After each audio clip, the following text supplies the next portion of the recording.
Here are your hosts, Derick G and AJ. UFC Orlando. Folks, I hope you enjoyed the holiday break because one thing is for certain, fights are back and we have one of the most stacked fight night cards of the entire year. I think it's pretty apt given that it is rounding out the conclusion of the 2022 calendar year, which also marks close to the conclusion of the 2022 Bloody Water Podcast head-to-head tournament. So, folks, before I break out the belt and do all of that fun stuff, let me break it down with my co-host, the Santa Fe Bomber, the New Mexico native himself, AJ, brother. What's happening, my man? First and foremost, formalities out the way. How was the holidays for you, brother? Hey man, happy holidays. Remember the Thanksgiving was amazing. That's right. Ate some food, made some birds, man, and kicked it back with some people, some chosen family, the girl, her friends, all the, it was a good time, man. It was good to enjoy a little break, a little hiatus, festivus, whatever you want to call it. It was good, man. How was your holiday so far? I like the way that you said that. What did you say? Selective family? Did you say that? Selected family, yeah. That's right. I like that because, folks, I want to give you a great reminder right here. I know we're past the holidays. I know we want to talk about fights, right? But at the end of the day, your family doesn't have to be the blood. It could be the people that you choose to surround yourself with. Or you could look at it from another lens and you could say it could be the hardware that you're trying to surround yourself with. I think that's a great transition into saying, listen, folks, Bloody Water Podcast 2022 Undisputed Championship belt is on the line. It might be here in Las Vegas, but this is here just neutral Switzerland territory right here, man. This is a third-party arbitrary, whatever you want to call it. Listen, the next 2-3 bouts, AJ, I don't remember which one, but basically this is it. Folks, I want you to take a look at the scoreboard below. 136 and 78 for me, 134 and 80 for my man. It has almost never been closer. It's literally a 2-fight difference going on here, and we got a lot in store for you this week. So, listen, let's get into the nonsense. But before we do that, AJ, give the folks a friendly reminder, man. If they haven't subscribed yet, they probably should right now, right? Oh, folks, definitely subscribe. Right now is the time. Like Derick said, the score right there, it's been close. It's been a little closer, but the big thing, it's been back and forth the entire time. Both of us fighting around that high 60% mark for accuracy rates, but back and forth. Where's the title going to go? We got 3 weeks left, trying to hit that 500 subscriber mark. Do us a big favor. Make sure you share with your friends. Also subscribe. Hit the button below. Does us a huge favor. As you can see, you probably see the cats, dogs walking around. We got mouths to feed. We got fights to watch, so it's going to be a good time. Make sure you subscribe, share with your friends. We're going to watch these fights, man. Like Derick said, this is not only a stacked card, but it is also a stacked prelim card, man. There are some crazy fights we're going to have for you this weekend. It's going to be a crazy time. I'm excited to break it down, Derick. No more mincing it up, brother. Let's get it. Let's get it, folks. And right before we do that, I just have to give one last share. I have to ask you a question really quickly, and we'll talk about some fights. AJ, if you had to guess right now, I hope you haven't been looking. I hope you have, but I hope you haven't. How many subscribers do you think we have right now? Ooh, I haven't recently. Not today, not in the last couple days. I'm going to guess 447. So you remember, we asked the people, we said, hey, people, get us to 450. That way we could round the year out. We want to be at 500 subscribers. Well, we're not at 500 yet, but we're pretty damn close. Look at that, 453 subscribers. Folks, thank you for listening. Thank you for sharing. Thank you for joining along with the program. And with that being said, AJ, let's not jump into anything else. Let's talk about some main card fights, brother. Let's get it. Here's to another main card breakdown, courtesy of your hosts, Derick G and AJ. All right, we're talking straight main event right here. We have Wonderboy versus Kevin Holland. Now, AJ, this is a weird situation where I'm going to be honest with you. I kind of feel like this is a matchup that on paper for people like us, we're like, oh my God, this is fantastic. But you have to take context. Like, context matters, right? You have to take that into consideration. Is Stephen Thompson the same Stephen Thompson that we were considering when he was fighting for championships against Tyron Woodley years ago, right? You're fighting a man with an 81-inch reach who's moving down from middleweight and arguably says, like, I'm in it for the big fights, striker versus striker fight. Let's get it, man. Stephen Thompson, plus 120 underdog. Why? I think it's the age, Derick, the slowing down, the getting tagged up a little bit more, getting a little more bloodied in his fights. And that's really the kind of the MO that Stephen Thompson is that speed he has, that agility, that ability to be going backwards, catch with a check hook, and then still be able to evade the strikes that are coming at him.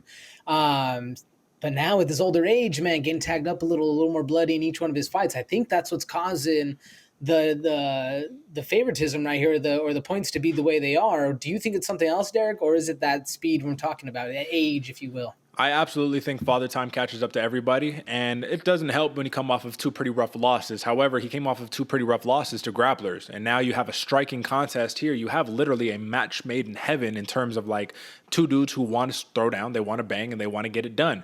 Now, I think Stephen Thompson, while he isn't master at range, he has an advantage because this isn't the tiny Apex cage. You have a larger cage out there in Orlando. You still got a couple of things that work against him, right? One of those things is Kevin Holland, even though he is very long, even though he is very talented in terms of kicks, punches, the ability to just kind of mix it up overall, I don't think he's necessarily going to bring the fight to a Stephen Thompson. And I think Stephen Thompson oftentimes needs that to be very effective in what he does.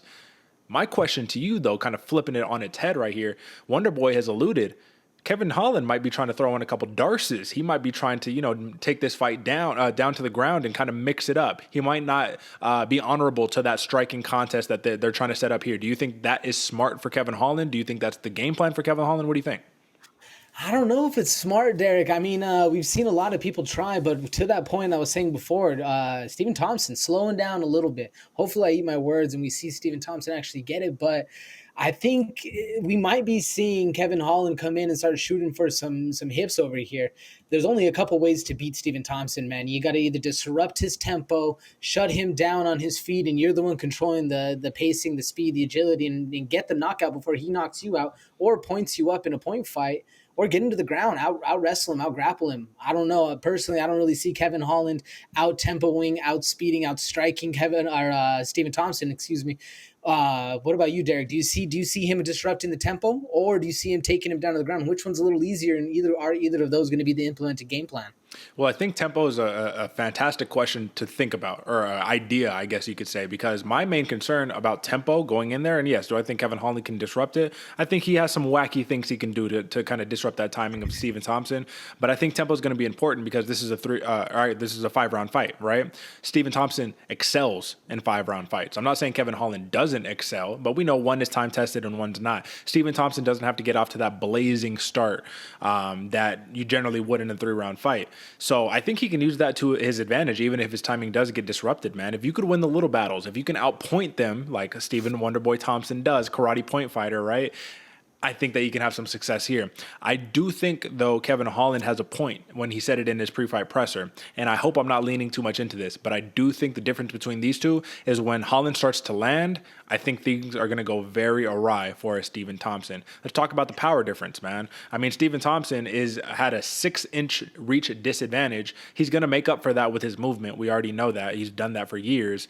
But when Holland lands, I mean, he was cracking 185ers and they were going down. He lands at 170. This could be a serious problem for Wonderboy. How does he kind of mitigate that power of Kevin Holland?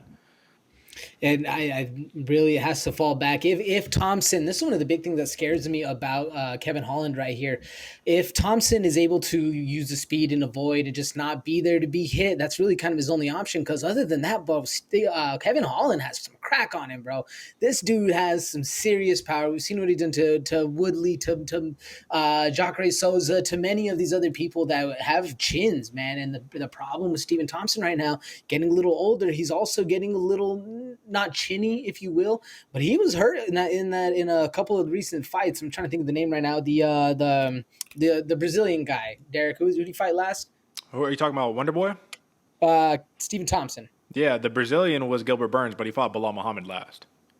No. There was another. It was Vicente Luque. Sorry, excuse me. I was watching the Vicente Luque fight. Yeah, he won that one though. Another Brazilian dude. He's fought a lot of Brazilians. They're just running through the UFC. Besides the point, Stephen Thompson can get hurt, and Kevin Holland actually has some legitimate power. So how does he avoid that? It's going to have to be the speed. I don't really see him, Stephen Thompson, locking up a clinch or using the shell of sorts. Do you? No, man. Like I said, distance management. That's Wonderboy's game. Time tested, true. I mean, you can't really question it at this point. I do think Stephen Thompson will have a lot of success against Kevin Holland. I think their games are kind of matched up very similarly. But Kevin Holland, with those really overextending punches, that's working where he can get where he can get himself in trouble, but also where he can have a lot of success. So honestly, it might be a coin toss on this one. Let's talk odds, man. Kevin Holland, listen, you got to think about it. He's finished all 4 of his last wins, right, via submission or knockout. So when it comes down to it, it makes sense when you're looking at the TKO odd, plus 175. Best odds on the entire, between both fighters, right? Now, why do you think Kevin Holland, in the eyes of the odds makers, has a better shot of finishing the fight than winning a point fight over Stephen Thompson? Why does Kevin Holland have a better shot of winning a knockout over winning a decision? Is that what you're saying? Yeah, absolutely. Yeah. It's because, like you said, Derek, winning a decision against Stephen Thompson is incredibly difficult. It's one of those things like Stephen Thompson by UD is very, very Kalen Kagan-esque. He's going to be in there. He's used to those 5-round fights. You've alluded to that as well. He can win those long duration. He's never had a gas tank issue before where Kevin Holland is. I think that's why it's going to be a little harder for Kevin Holland to win those long unanimous decision fights right here, where, like we said, he has the power. So I see the knockout win. I'm kind of surprised, to be honest, looking at these odds right here, Derek, plus 325 decision win for Stephen Thompson. They are also thinking he can get the knockout over the UD win against Kevin Holland. Do you see it that way as well? That's a little shocking to me.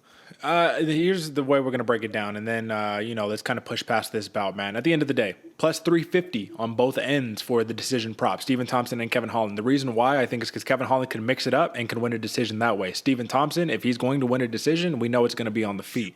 I think that's the only reason why they hold the odds this way. I'm not going to say that I'm, certain that's why. But to me, looking at the fight overall, that's what makes sense to me. I think Stephen Thompson, 5 rounds where you got to be perfect, right? Kevin Holland can make some mistakes, take the fight to the ground, try to mix it up a little bit, use a little bit of that size that he's developed from 185 and all that. So it'll be an interesting matchup, man. I just think that the plus 350 decision prop on Kevin Holland is a little interesting. You know what I mean? Like, it's something that you could play.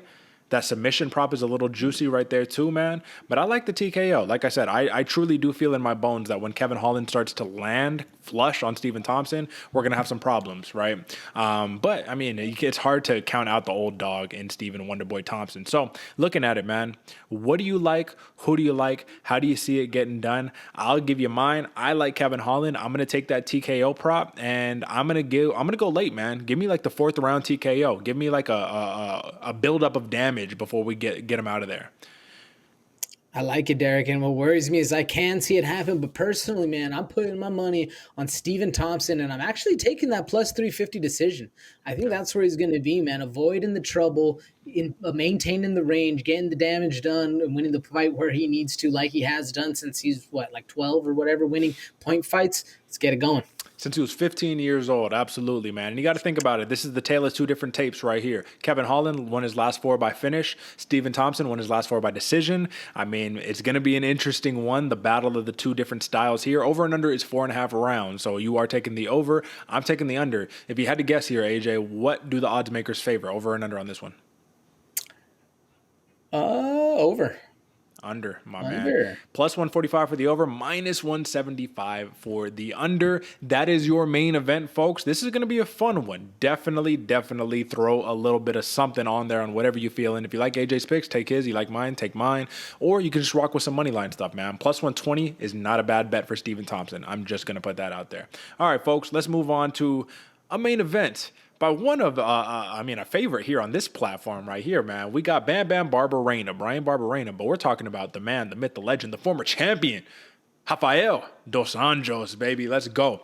In his return to welterweight, man, he has absolutely ruled out his run at lightweight. He says, listen, my last title run at lightweight is over. I fought Fiziev. Nobody wanted to fight Fiziev. I dropped the ball. It is what it is. But listen, Connor's moving up to 170. The big money fights are here at 170. I'm not chasing Makhachev, even though we were supposed to fight.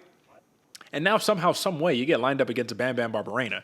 How does this work? I don't know. Barberena is coming off of fighting just legends after legends after legends. I don't get it. But the other thing that I really don't get here, AJ, and please, color me surprised if I am. Tell me that I'm losing it. Why is RDA a minus 500 favorite against Bam Bam Barberena. Like, they're like treating Barberena like this dude is just some bum off the street. And I'm just like, he got cracked in his last fight, man, but this dude brings war, has a real will to win, and RDA has even mentioned that himself. So, like, why do you think Barberena gets so discounted in this role? I don't know, Derek. I'm glad you also brought it up too, man, because they are doing Bam Bam Barberena a disservice right there. When I saw the odds come out, he was like a plus 600, some crazy number where I was like, holy shit, they really don't know who Bam Bam is or just absolute. And don't get me wrong, I love RDA, man. But Bryan Barberena is an absolute OG, and this dude's a savage. This is going to be a fight, man. This is going to be a scrap. It's crazy numbers, so it's almost worth just throwing something on Barberena because the odds he has right now, minus, what was it? Oh, yeah, no, plus 380. It's crazy money. It opened up. It might even swell one way or the other. We'll see. Yeah, you got to keep an eye on those numbers, but I'm not really sure, Derek. Maybe because he got cracked, the respect of RDA, I have zero idea, man. I was blown away when I saw these odds open up. Yeah, absolutely, man. And then I got to take into consideration, too. Like, I was thinking for a minute, maybe they discount RDA a little bit like they should, because look at his welterweight run, man. His welterweight run wasn't too fantastic. When you're looking at it, it looks like 4 losses and I believe 4 wins, man. I think 3 and 4, right? So you got wins against Robbie Lawler, Neil Magny, Safadine, and let's see who else, and Kevin Lee. So actually 4 and 4, man. Even 500 split over at welterweight. But then look at the guys that he lost to, man. So you can't really discount RDA. You lose to Michael Chiesa, Leon Edwards, Kamaru Usman, Colby Covington. 3 of those people are in legit title contention. One of them was at the pound for pound GOAT, and one of them is the champion right now. It's kind of hard to discount RDA. So that's when you do a little bit of research and you're like, that's right. RDA, come on, this dude is the man, former champion. I just don't really like him at 170 as much as I like him at 155, I guess, just because if the size was a big difference, and he definitely puts on, you know what I mean, a little something. But Bryan Barberena just got finished fighting the Matt Browns of the world. You know what I'm saying? He just got finished fighting, let me see who else. The Matt Browns, the Robbie Lawlers, the Darian Weeks, Jason Witts, Anthony. I have some big boys out there, with some real big crack. So what's the key to victory here? Bam Bam Barberena has one goal in mind, in my opinion, and that goal is get on the feet, turn this into an absolute dogfight, turn it into a war, make it ugly, and get him out of there. RDA, we just know he could mix it up too well. He is the definition of a well-rounded martial artist, whether it's jiu-jitsu, striking, whatever. I mean, what's the path to victory for Bryan Barberena, realistically, in this fight? Realistically, like you said, Derek, for Bryan Barberena, man, dogfight. You got to keep this one standing. You got to push him up against the cage and bully RDA into a dogfight. Because if you let RDA put a class act technique display on you, whether it's on the feet or on the ground, he's going to be controlling the fight. But so you got to be on the gas. You got to be pressure forward and dominate the fight from the jump. Other than that, man, I see RDA really, if you let him dance around, get on his bike, or just let him play in his guard, RDA is a dangerous man on any forefront. What do you think? I think he's very dangerous. I think that's very apt, man. Like I said, RDA has a multitude of ways to get it done, but Bryan Barberena has to force it into a dogfight. The thing that stood out to me the most in RDA's pre-fight presser, he says Bryan Barberena has a massive will to win. I don't think we count that enough, man. That's not something you can measure. He just wants to win. Like, he won't just go. He'll go out on his shield every time, basically. Now, let's look at these numbers, man. No love for Bam Bam Barberena. Plus 700 TKO, plus 700 decision, plus 3,000 submission, plus 380 money line. They're just like, nah, he's not going to win.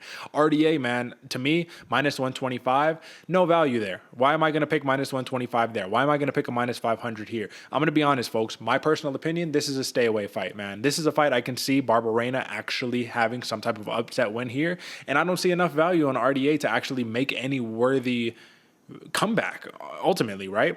I do like the plus 500 TKO or plus 325 submission, though. I do think seeing a finish from RDA in a different way where he's like, listen, I'm back to the welterweight division. I can see it. But how do you see it? What do you like? What are the numbers? Derek, I want to see it. I really want to see RDA with a finish right here. Me too. This is also a stay away, man. If I had to put my money on, like I said, I like the RDA, and I'd probably go by a TKO. Just because Bryan Barberena is dangerous. He could come in with the pressure and he could get caught in a crazy transition. And RDA is sneaky like that. and I want to see it, but man, like I said, I'm picking RDA to win this fight. But I agree with you. This is a stay away. And like I said, man, if you're looking to put some money down, those odds on Bryan Barberena are something a gambling man would throw out there. But me personally, this is a stay away as well, Derek. Okay. Well, with that being said, we need to talk about who's going to win and how we're going to make it happen. I like RDA here, right? You know what I mean? And at the end of the day, I'm going to take a risk. And I like the RDA submission, man. Give me an RDA submission. I like to see him late in the fight. I'm talking a round 3 right here, so that's what I'm going to be picking. Round 3, late in the fight, you get him to the ground and you Kevin Lee him. You know what I mean? Get him in the arm triangle. Get him out of there, man. I think that he can overwhelm him as the fight gets longer, but you got to take the fight to the ground. Who's to say he's going to do it? We don't know. What are you going with? RDA, TKO, round 2, and I'm going early round 2. If I had to guess the over-under, 2.5? 2.5, and the odds makers like the over. They like the decision here, but we're both rocking the under because we don't give a damn. You know what I mean? We're taking risks out here. You feel me? Shout out! I mean, you got to, man. You can't always pick the safe pick, man. But that's your pick right there. RDA. Got to show some love to Bam Bam Barberena, though. If you want to hedge on here, I wouldn't mind throwing, $2, $3 on Barberena, a little comeback, see what you can get back. You dig. All right, man.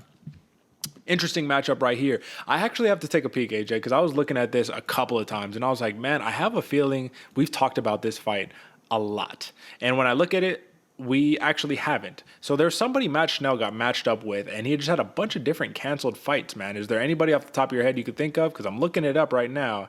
Oh, it was Alex Perez. They were supposed to fight 3 times, and they never did. Now, AJ, let's talk about it. Is this more or less not a similar matchup to an Alex Perez right here for a match now? Very similar, man. Yeah. This is a very high stakes matchup. I'm a little surprised to see this early in both of their careers. I mean, I know Matt Schnell catches a lot of heat, and this dude is a prime time fighter.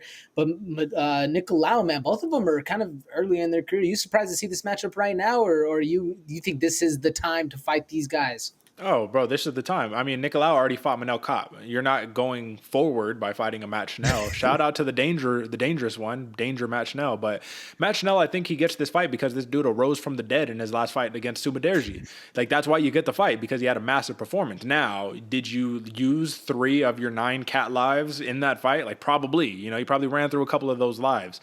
Nicolau, though, is going to make this an interesting fight, and the reason why is because both of them, fantastic jiu-jitsu, fantastic striking. Nicolau is just a little more patient. I think a little bit of a better counter-striker. Both of them super fast, but Nicolau has had a tendency to kind of make you think in a couple of these fights where he has these close ones, but he's doing just enough to edge you out. He's countering you at the right time. He's hitting you with the power at the right time. And a Matt Schnell, I think we saw very, very thoroughly in his last fight against Sumudaerji, who is a fantastic striker. Schnell is there to get caught. You know what I mean?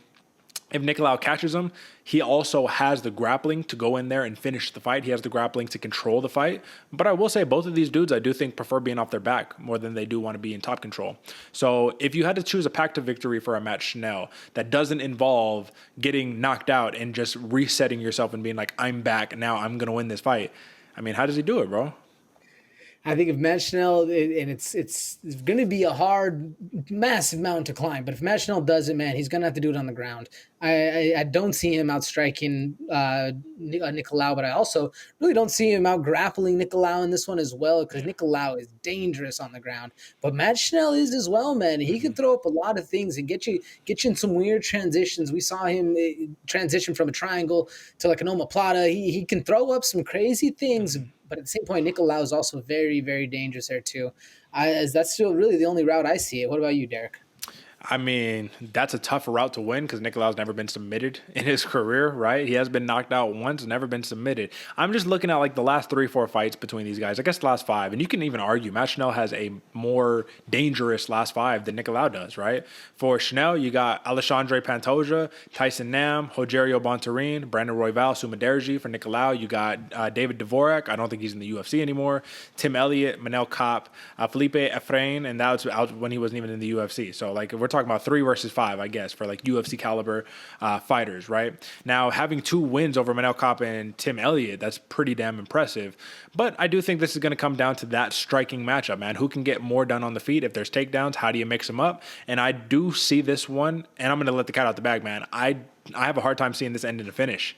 You know what I mean? I think that a decision is probably going to be the most apt. 2 flyweights, throwing it all out there. The thing about it, Nicolau, at the end of the day, man, as much as I'm a big fan of him, volume is one of the biggest issues. So it's deceiving because Matt Schnell, 4.34 significant strikes landed per minute. Nicolau, 3.64. But Nicolau just in the fight, a lot of lateral movement. He doesn't want to be a stationary target.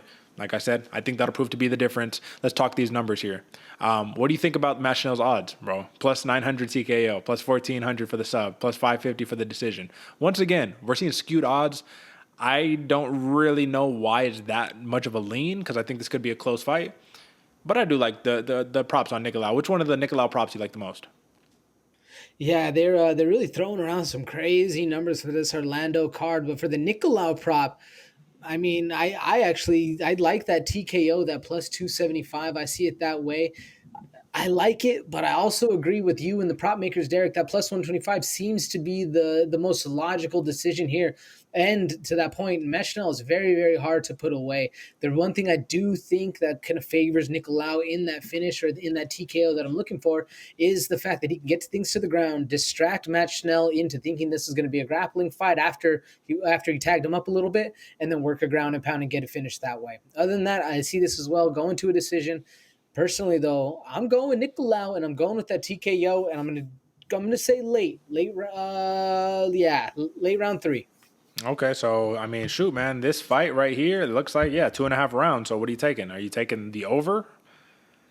Yeah, taking the over. Oh, man. So you're talking about a last-second knockout right here. Understood. And listen, man, this is almost a pick 'em on the over and under. Minus 120 for the over, minus 110 for the under. So the odds makers don't know what to do here, but not a problem because we got you covered. The pick here, Bloody Water consensus, Matheus, Nicolau. I got the decision. AJ got the TKO, but we're both taking the over. So we'll give it to you right there. A good fight on deck right here, man. Now, somehow buried under a couple of these cards, man, you have Bam Bam Tuivasa. Now, I mean, who's to say who the real Bam Bam is? You know, Bryan Barberena is a real OG out here. But Bam Bam Tuivasa got a lot of popularity. And he's coming up against a monster, man, Sergei Pavlovich, who I haven't given enough respect, AJ. I'm going to be completely honest with you. I completely disrespected him when he beat Derick Lewis. Still was like, I don't really know if I'm convinced that he's the guy, right? He beats the Shamil Abdurakimovs, still not convinced if he's the guy. Bam Bam Tuivasa, on the other hand, though, man, this is a dude where I looked at this line originally and I said, am I missing something? Plus 155 for Bam Bam, plus 220 for the TKO. Minus 130 for the Sergei Pavlovich TKO. Either I'm not a real fight fan and I don't know what I'm watching, or the odds makers know something that I don't. Now, if you're a Tai Tuivasa and you're coming off of your first loss in a lot of fights, man, I mean, you knocked out Greg Hardy, you knocked out Harry Hunsucker, Augusto Sakai, Derick Lewis. Now, are these the most impressive names in the heavyweight division, AJ? No, but it's exciting because he hops on the cage and he does a shoey after. Like, we love it. Then you look at Pavlovich, knocked out Derick Lewis, knocked out Shamil Abdurakhimov, knocked out Mo Green, knocked out Marcelo Gome. Like, I mean, still kind of in the same boat. Both these dudes got wins over Derick Lewis. That's the biggest appeal right here. Let's be honest in our assessment, AJ. Is Sergei Pavlovich truly the menace that should be reckoned with, that is making his way up the heavyweight ladder? Or do the odds makers just completely disrespect Tai Tuivasa here? I mean, how do you see it? I don't know. I wouldn't call him the monster that we're seeing that's going to be dethroning Tai Tuivasa, but I also wouldn't say they're disrespecting him or disrespecting Tai. I would kind of say that they're really thinking that the way Pavlovich fights is kind of the kryptonite for Tuivasa, and I'm a little wearisome on this fight as well for that exact reason, man. Pavlovich will bring the fight to you, has a chin, has an absolute granite chin, and has power to boot, man. This dude Pavlovich, he's a dog, man. And I when I saw the odds come out at minus 180, or it came out a little skewed right here, but right now minus 180, kind of makes a little sense to me, man. Especially because Tai Tuivasa, the higher caliber fighters he's been faced against, he's kind of looked a little more human, looked a little more technical, which is good and bad. You know, he's had to show a little bit more of his skills, which means he's been put in a little bit more precarious situations. I kind of see Pavlovich, the way Pavlovich fights, man, going to be a hard fight. This is going to be a dog fight, man. We're going to watch. I'm very excited for this one, Derek. What do you think? Well, this is the thing, man. This is a heavyweight fight. So for me, a lot of this shit goes out the window, man. I'm just like, whoever lands first, whoever really cracks first in this matchup right here, that's the winner. I think it's as simple as that. The thing about Pavlovich that's interesting to me is that he comes out with that Muay Thai stance, right? And he comes up and he does a lot of similar, and this is a technique that I try to practice in jiu-jitsu, man, just when I'm just kind of like standing in front, working stand-ups, trying to enter in on the takedown. But we know he's not trying to take you down, throwing feints at you constantly, jabbing with the hands, you know, little feints, right? Just like constant, and you're just like, ooh, is he going to go? What is he going to go? And when he goes, I think it's the speed, brother. I think that's what it is. That's, in my opinion, when I'm watching the fights back, I'm like, the speed is giving these heavyweights problems, man. And I'm not saying he's Cyril Gane-esque. I'm not saying that he's Chris Daukaus-esque, right? But the speed on the shovel punch that he throws, man, where he'll throw that little shovel punch just right up. That's what he cracked Abdurakhimov with. Dropped him immediately. When he cracked Derek Lewis, I think it was like a right hook, like an overhand. Immediately, they're just stunned. They're like, oh, that came quick. And then they came a lot, and punches and bunches. But this is the one thing that worries me. And I'm going to basically level it out with this, man, because I think this is as far as the discussion goes. Sergei Pavlovich has a tendency. When he lands that big one, there is no reset, get in the pocket, and then throw another big shot. It's I land the big one, and then big hooks. No guard, big hooks. The only thing that worries me is in this heavyweight fight, Tai Tuivasa, if he eats one of those big shots and he can survive, he can give you one back in that flurry, man. He can put you out. That's what Bam Bam Tai Tuivasa does. So it's hard to talk assessment, technical analysis in a banger heavyweight fight like this. But let's talk about it, brother. Numbers. How do we get it done? Who gets it done? Man, I'm with you, Derek. It's hard to talk about because once the punches get flying with these big boys, it's basically a coin toss, man. Personally, for this coin toss, I'm rocking with Bam Bam. I'm going Tuivasa and I'm going knockout. I don't think this one's making it past the first round, so I'm going TKO and I'm going round one, man. I'm even going to say early round one. Yeah. If this makes it past 2 minutes, I'd be surprised. What about you? So, folks, I want to give you some discretion right here. We pick fights. But you can, if you watched in the beginning of the episode, we said, like, listen, man, we got 3 events left before the end of this thing. Now's the time to be strategic. The pick that I'm about to give you is not one of my heart, but it's one of my strategic mind. In my heart, Bam Bam Tuivasa gets the job done. He walks away with the knockout because I still think Bam Bam is a little more credentialed than a Sergei Pavlovich is. However, in my mind, I want to win this strategy. I want to get the dub on AJ. I'm picking Sergei Pavlovich TKO round 1, getting Bam Bam out of there, man. Now, I feel my heart cringe when I say that, but I could be right here, man. I could be right because clearly the odds makers think that he has a fantastic shot. You're not going to give him minus 130 on the TKO if you don't got a fantastic shot to get it done. I just think Bam Bam's a little underlooked. Give me the TKO. First round, over and under is 1.5 rounds, minus 225 for the under, plus 185 for the over. So, folks, choose wisely. That's what I'll say right there. Now, when we talk about a fight here, AJ, where somebody brings the fight, I think we're talking about the last fight Roman Dolidze had. Phil Hawes, how impressive was it that he tore the man's kneecap off or whatever you want to call it, man? Put that man in the leg lock, had him in a bad spot, and then knocked him out after. Terrible. Now, I think that's going to be a little bit more difficult to do against the Joker, Jack Hermansson, who has pretty fantastic grappling himself. But moreover here, AJ, Jack Hermansson is not going to bring the fight to Roman Dolidze the way that Phil Hawes does, right? He's not going to be sitting there standing right in front of him trying to shoot takedowns on him. Jack Hermansson showed us in his last fight, AJ, when we all counted him out, what is he best at doing? Let's be honest here. It's skirting around the cage, winning a point fight, not letting you be successful in the areas that you're best at. How does Roman Dolidze mitigate that? Man, mitigate the movement of Jack Hermansson. When you're right, Derek, when the going gets tough, Jack Hermansson gets on his bike and point fights his way to all the judges' hearts. And how does Dolidze stop that?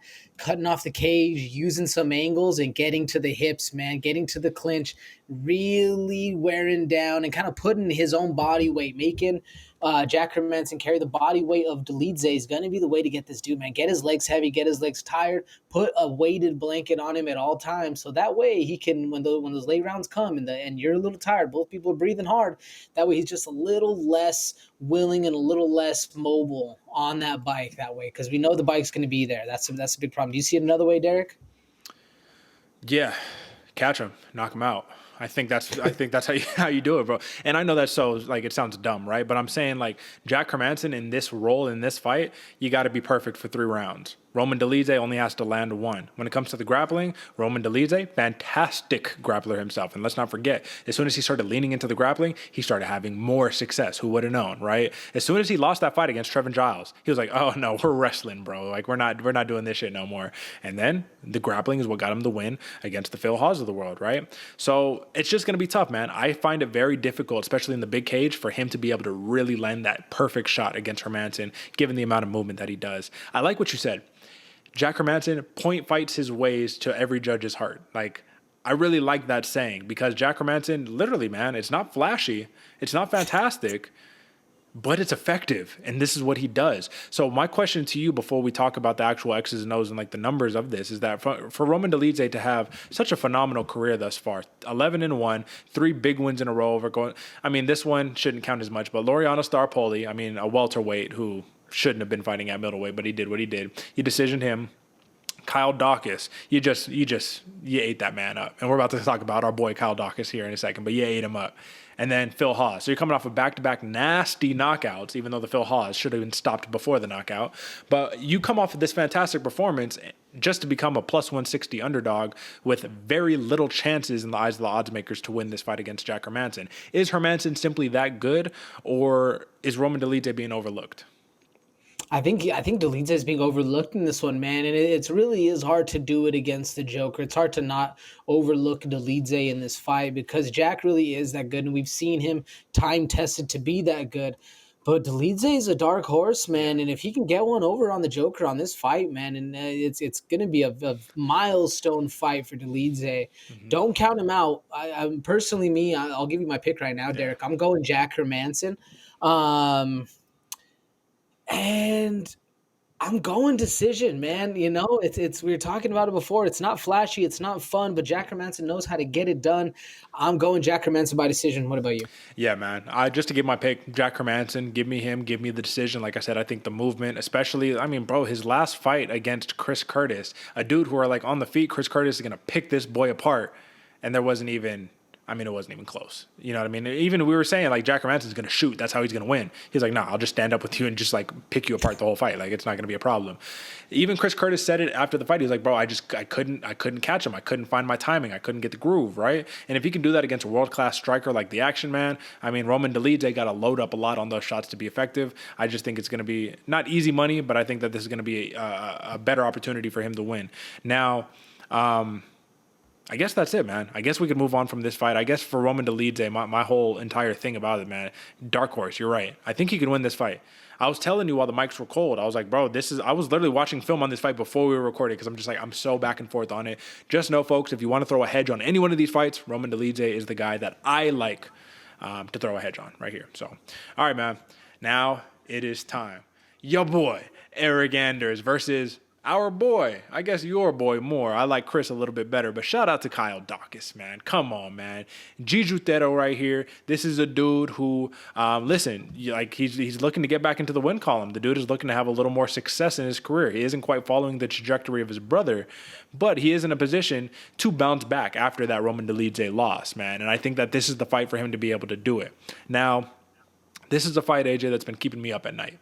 And I know that sounds weird because if you look at Eryk Anders, a lot of people could simply say, when's the last time this dude has won? Because it's been a little bit, right? And I'll tell you, this was over a year ago, and it was against the dentist, Darren Stewart, who is no longer in the UFC.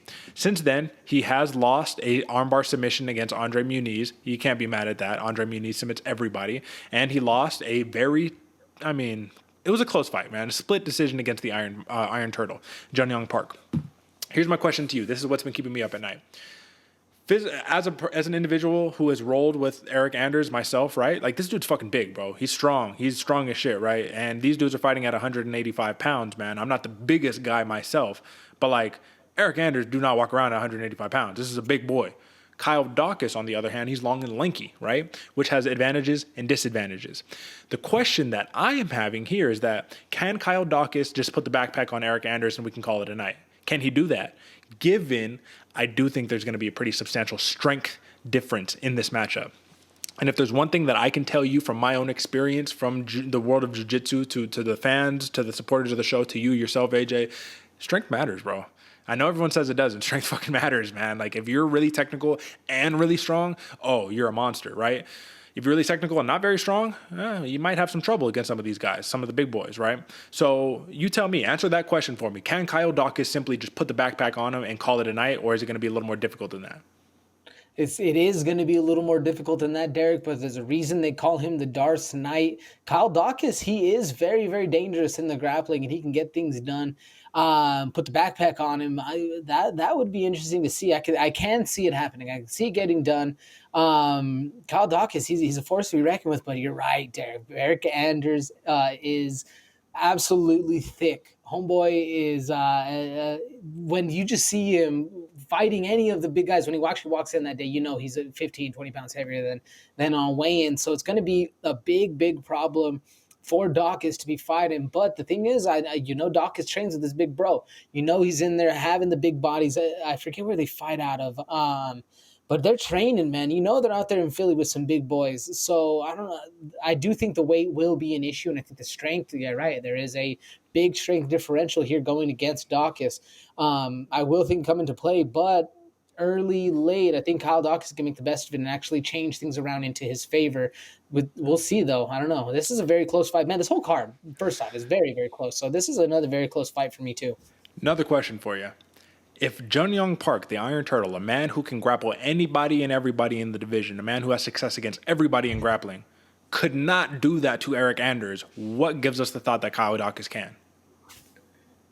Man, it's a good question. We've seen Kyle Daukaus in those situations, but we haven't seen him do it against high level. Like, I wouldn't call Jamie Pickett the same level as, I would even say Eryk Anders is probably a little bit better, but it's the thing. We've seen the fundamentals of Kyle Daukaus present itself. Is what all strictly I'm going off of, because is there little physical, literal proof? Not necessarily, but the fundamentals are there for Daukaus, whereas I feel like Eryk Anders has had to come into this light, if you will. He's a little more natural given. He's a little bit more of a brawler, a little bit more of a crazy fighter in there, where Daukaus is a little bit more fights like a scrawnier guy, has to be technical. He hasn't always had to rely on that power, if you will. I hear you, brother. I'm just going back on, listen, if the Iron Turtle can grapple up at Tafon, the Don, and Chukwi, and he couldn't get Eryk Anders off of those hips, listen, bro, Anders is in the gym. He's ready to go. And I like Eryk Anders. Give me the TKO victory over Kyle Daukaus. The reason why, we've seen it a couple of times now. Kyle Daukaus, to be effective, he got to close the gap. He has to get in range, and he has to be able to get his hands on you.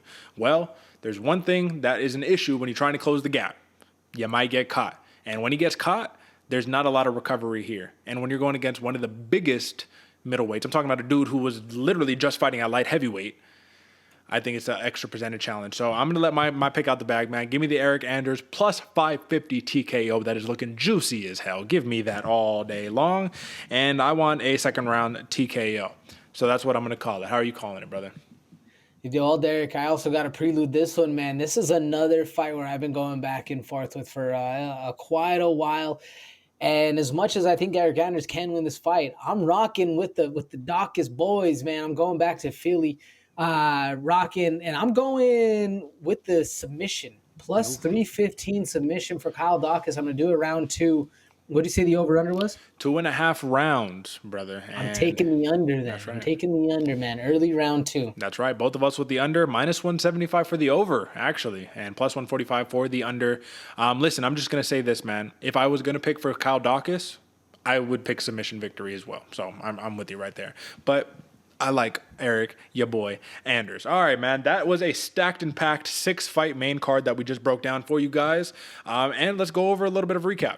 So let's talk about the Bloody Water Podcast consensus picks. We have Rafael dos Anjos, the former champion. We have him defeating Bam Bam Barberena. We like Matheus Nicolau. We like him getting the job done over Matt Danger Schnell. And we like the Joker, Jack Hermansson, getting the big dub over a Roman Dolidze. Now, We do have 3 pick'em fights. These are up in the air fights. I like a Kevin Holland in the main event. My boy AJ is rocking with Wonderboy Thompson, the legend. I like Sergei Pavlovich here. My boy AJ is doing the right thing and he's going with Bam Bam Tuivasa. And then lastly, give me your boy, Eryk Anders. My guy AJ is taking the Daukaus brother. And just for clarity, my man, I felt like it was apt to clear this up. Nobody calls him the Dark Knight. He called himself the Dark Knight. Tony Ferguson is the real Dark Knight, all right? Let's put some respect on my man's name. All right, folks, with that being said, let's jump into some sleepers. Let's get it. It's time for some fight night. If you ain't paying attention, you're gonna sleep on me and I'm gonna wake you up. All right, my man, you know what time it is. You're at the bar, you got 60 seconds to pitch your boy on why they need to be watching this fight, and you got a fantastic fight on deck right here. We're talking about Tracy Cortez and Amanda Ribas. AJ, before you go, I would like to note, I do think these are special occasions when you pick the female fighters, because normally I'm the guy that picks the fantastic matchups on the female fighters. But talk to me, brother. Why you like this one? I'm glad you noted it, Derek, because this is one of the ones I could not let squeeze by when we were talking sleepers, man. Amanda Ribas won my heart over when she literally got knocked out twice in one fight, but this girl had a smile on her face the entire time. So this girl is down to brawl, and it was Marina Rodriguez one you have highlighted right there, Derek. Basically, it should be 2 KOs right there because this girl, she is exciting, willing to fight, always on the gas, and a very, very talented scrapper at that. And against her on the other side of the cage, Tracy Cortez, man, she also very, very exciting. A little newer to the scene, going to be stepping into a limelight fight right here. She can get one on Amanda Ribas. Is going to be exciting. I like Tracy Cortez because she got a little thug in her, man. She fights, or she's dating T-City, Brian Ortega. So she's fighting, I forget where they are, Southern California somewhere. I forget exactly what gym. But you know she's a thug out there. You know she's going to have a little bit of La Raza back there supporting her. So she's going to be coming out ready to fight. It's going to be a very, very exciting one. My elevator pitch, my sitting at the bar pitch for this one is you like to see a crazy, exciting fight, and you like to watch girls go at it. Man, this is going to be the one for you. It's going to be prime time, high levels combat sports right here. It's going to be a lot of fun to watch. Derek, what do you think, and who's your sleeper? Well, first and foremost, man, I don't know if this is true, but if you do see what we're looking at right here for the camps, Tracy Cortez, it says that's your boy, ready. Triple C right there. I don't know if it's true, man, but if that is the camp she's fighting out of, that is pretty legit. Then you got Ribas, ATT, but the Ribas family, she does a lot of training at her own gym. Listen, man, if you didn't pick this fight, I would have picked this fight. You know what I mean? And I actually picked another fight. That's why you picked this fight. But, like, I still would have picked this fight. This still would have been, like, something I needed to talk about. Fantastic matchup, man. Cortez, a little underrated given the success that she's had thus far. But I'm going to give you my lean, man. Give me Amanda Ribas for the dub right here. I like Ribas here. A little more well-rounded. I can see Tracy Cortez getting the dub, though. But this is a little bit of contention. My girl, she's a big Cortez fan, right? And I'm like, Ribas is going to dust her. But, you know, we'll see. I can't be talking too much mess, man, because I am a Cortez fan. Now, for mine. Listen, mine is going to be straight, simple, and to the point, folks. You want to talk about an up-and-comer who has to finally take the curtain call, who has to fight the guy. You're talking about my man JSP, Jonathan Pierce. And when we're talking, if you don't know who JSP is, shame on you. But let's take a look at it, right? Last win, Makwan Amirkhani, knocked him out, get him out of there. Christian Rodriguez decisioned him. Omar Morales submitted him. I was there for this fight, and I think this was Omar Morales' first, it was his only loss of his career. The Venezuelan fighter, that was very impressive. Kai Kamaka III, you TKO, ground and pound him. And then remember when he got finished by Joe Lozon, man, 3 years ago. That's what sparked this 4-fight run. Now, you're a grappler. You're known for grappling. You're known for getting people down and smothering them and suffocating them. Well, AJ, let me ask you, who's another fighter who is known for the exact same thing? Well, I think we'd have to say it's this guy, Darren the Damage Elkins. We know what the man is capable of, and he's even coming off of a big win against Tristan Connolly. Can't tell you how impressive that is. Lost to Cub Swanson. That was a rough one. But look, wins over Derek Minner, wins over Eduardo Garagori. That's actually a good win right there. And then a loss against, Nate the Train Landwehr. So my elevator pitch, my in-the-bar pitch for you right here is when you got the apprentice who has to fight the master, right? This is the young up-and-comer who says, sorry, Pops, I got to take you out because I'm running into the limelight now. Who's the better grappler? Who's the better overall mixed martial artist? And who can bring more damage and take more damage before they get out of there? The answer, in my opinion, I don't know. JSP is my boy. I'm rooting for him to win, but you can never count out the damage Darren Elkins because if you're talking about cardio, I'm going to get tired just watching this fight because this is going to be an absolute cardio fight. Folks, tune in to both of these matchups. And it's almost a coincidence. These are literally back-to-back fights. Cortez versus Hebos, and then it's Elkins versus JSP. Let's go. All right, man. With that being said, AJ, let's jump into a couple of these stacked prelim cards. We only have a couple of minutes remaining, but don't fret because, like I said, man, we got a lot of options to talk about. And the first one that I want to talk about with you right here, man, it's actually starting off the card, man. Yasmin Jauregui versus Estela Nunez, man. And maybe it's Nunez. Do apologize. There isn't a little accent right there, so I don't want to mispronounce. But either way, this is going to be a very fun matchup in the women's strawweight division. Jauregui is coming off of that fantastic win in her last fight against Lucindo. I don't remember her first name, but Lucindo was the fight. It was a good fight, man. That was back and forth, good fight. She got the decision win. But man, Nunez is no joke, man. 2 knockouts in her career thus far. She's had some success. Lost her last 2, but I do think that she can make a big comeback appearance here. What do you think about this one? Yeah, man, Estela Nunez. I don't have the odds on this one right now, Ben, but Estela, if she's not the underdog, she is a dark horse, and in my eyes, an underdog in this one because I'm sure Jauregui is the favorite in the eyes of the odds makers. She had a good fight, man, and it was also her name is Jasmine as well, the other girl she fought that you were talking about. That's But Jauregui, Yasmin. Gonna be the one look with a little bit more attention. Nunez is a dog in there as well. I'm leaning towards Jauregui, but like I said, don't discount Nunez on this fight. Absolutely. And Nunez is a pretty massive underdog, plus 260 right there. All right, man. Buried on the prelims, Michael Johnson versus Mark Jacasey, the Bone Crusher, man. Bone Crusher turned to D1 wrestler. Listen, Michael Johnson, we know this is a man who's capable of putting you out until he loses the fight, man. He can knock anybody out. Closest man to have Khabib out on his feet that we've ever seen. I mean, who do you like here, bro? I like Jacasey, man. Unfortunately for Johnson, I feel like his time has just passed. He's one of the dudes that he's just gotten lost in the mix 'em up. Unfortunately, man. And I'm not saying Michael Johnson's time has passed, but I am saying his window is gotten kind of shuffled into somebody else's window, if you will. Like I still think he has the age and the skills and the ability to get things done, but I don't think the cameras are on him anymore. And fighting that Jacasey isn't going to be able to get it done or get the eyes on him again. So it's a real rough fight. I like Jacasey a lot more in this one. Who do you like? It's tough, man, because the question is, can Johnson knock him out before he gets to the hips? Because if Jacasey's going D1 wrestler style, it's going to be a long night for Michael Johnson. But listen, man, I'm very confident in Johnson getting it done until he doesn't get it done. It just manages to always work itself out that way, man. All right, brother. Listen, my favorite, and I'm biased here, so I don't give a shit. Angela Overkill Hill, brother. Let's go against Emily Ducote, man, who's very, very talented. It's like, how does Angela Hill keep getting these fights, man? They're just giving her the roughest, toughest fights you could possibly get. I'm not going to lie. If we're talking realistic right here, does Angela Hill have a shot to win this fight? Absolutely. Like, more than absolutely. She can definitely win this fight, but Emily Ducote is going to make it very difficult, especially when Ducote just got finished pretty much beating up on Angela Hill, one of her main sparring partners, or training partners, one of her, close confidants in the UFC, Jessica Penne. So you're talking about a Emily Ducote who, and I think it is fair to say, I'm pretty sure that she came up from atomweight when she fought Zapatella over there in Invicta. I'm pretty sure. I could be tripping right there, but I think that I'm correct on that one. Let me just double check.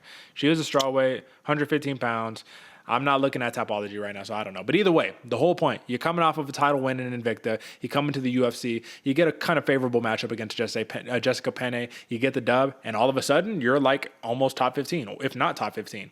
How does she defeat a Angela Hill right here? If she can.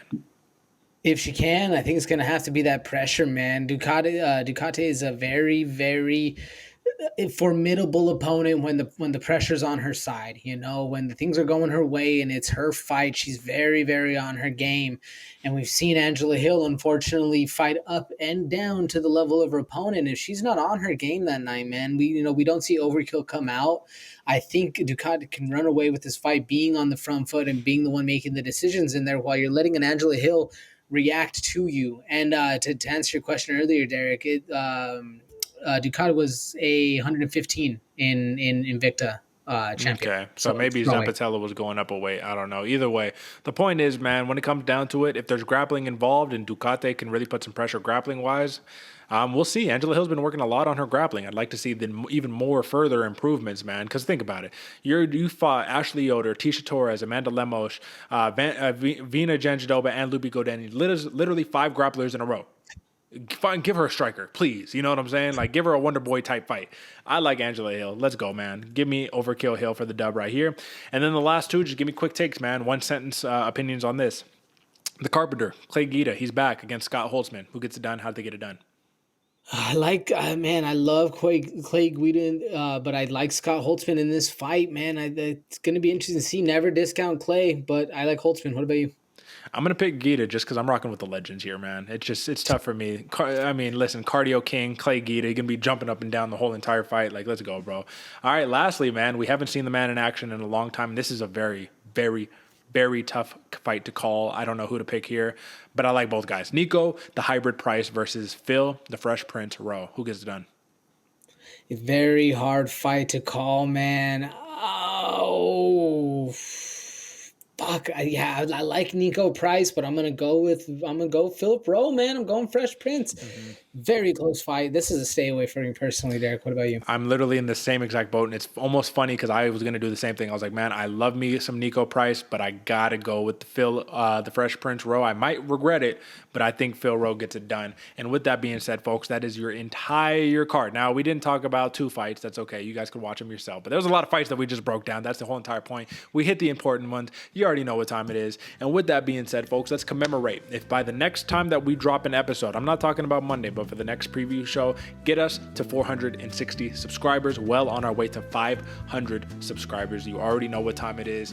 This is your favorite fighter's favorite fight show, premier sports analysis, fights analysis, combat sports analysis. You already know what time it is. AJ, any last words before we hop up out of here today? Man, Derek, biggest thing, I already got to hit the thank you for the sharing with your friends, hitting the subscribe buttons. Folks, you're out there listening. We do love and appreciate it. And if you're listening to this right now and you made it to the end of this, we love and appreciate you even more, man. Like Derek said, we're trying to get to 460, trying to hit that 500 mark, making it a happy new year if we do. But the biggest thing, we are trying to win that belt that we're always talking about. It is a competition. Derek's grabbing it right now. We're trying to win the belt. So make sure you get more people, more eyes in on this. The more we can spread it around, man, more money that's going to be going in your guys' pockets. Once again, I just got to say thank y'all. Love and appreciate y'all. You already know. Look how pretty that thing is. Damn. Beautiful. Beautiful. But unfortunately, right now, like I said, Switzerland, this is just like neutral territory right now, man. I could touch it only when I grab it here to show. But other than that thing got to stay locked away in a corner. You know what I'm saying? All right, folks, that is it for us. Catch us on Monday for the post show. Until next time. Peace.